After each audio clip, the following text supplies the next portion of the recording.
Wujud kepedulian dalam pelestarian lingkungan hidup, Hakim Pengadilan Negeri Banda Aceh kelas 1A beserta jajaran menanam sebanyak 2.000 batang mangrove di kawasan Mangrove Park yang terletak di seputaran Pelabuhan Perikanan Samudra Kutaraja, Lampulo, Banda Aceh. Kegiatan tersebut merupakan kolaborasi Pengadilan Negeri Banda Aceh dan pihak terkait dalam rangka memperingati Hari Lingkungan Hidup Sedunia pada tanggal 5 Juni setiap tahunnya. Ketua Pengadilan Negeri Banda Aceh kelas 1A, R. Hendral mengatakan, penanaman mangrove tersebut merupakan sebagai wujud partisipasi para hakim dan jajaran pengadilan dalam upaya menjaga kelestarian lingkungan hidup.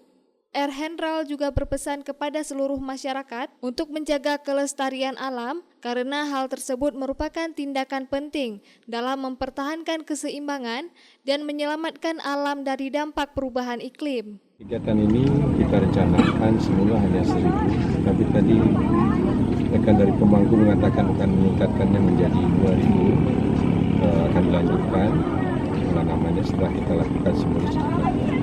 Mudah-mudahan bisa terlaksana sebanyak itu, dan kemudian ini bisa dilanjutkan lagi di pengadilan negeri yang lain ataupun di pengadilan agama dan di tempat lain di Indonesia. Serta harapan kami 2.000 ini bisa berkembang sedemikian rupa, tidak banyak yang mati, dan sekian 10 tahun yang akan datang ini kawasannya sudah menjadi alam. Kepala Dinas Kelautan dan Perikanan Aceh, Aliman yang juga hadir dalam kegiatan tersebut menyambut baik kegiatan yang dilakukan para hakim itu. Aliman juga menjelaskan lokasi Mangrove Park sendiri merupakan bagian dari PPS Kutaraja Lampulo, serta di Mangrove Park tersebut terdapat berbagai jenis bibit mangrove yang cocok ditanam di Provinsi Aceh. Di Aceh ini itu ada 14 jenis mangrove yang kita temukan yang hidup di wilayah pesisir Aceh. Dan di Mangrove Park ini kita melakukan pembibitan 10 jenis.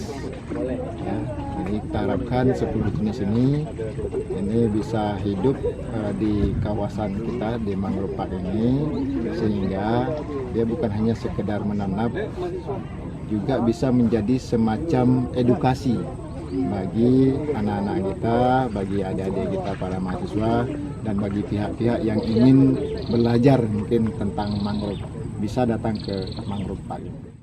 Diharapkan Mangrove Park nantinya bisa menjadi tempat edukasi bagi masyarakat yang ingin tahu tentang jenis-jenis mangrove atau bakau yang ada di Aceh. Dari Banda Aceh, Lala Nurmala melaporkan untuk Puja TV Aceh.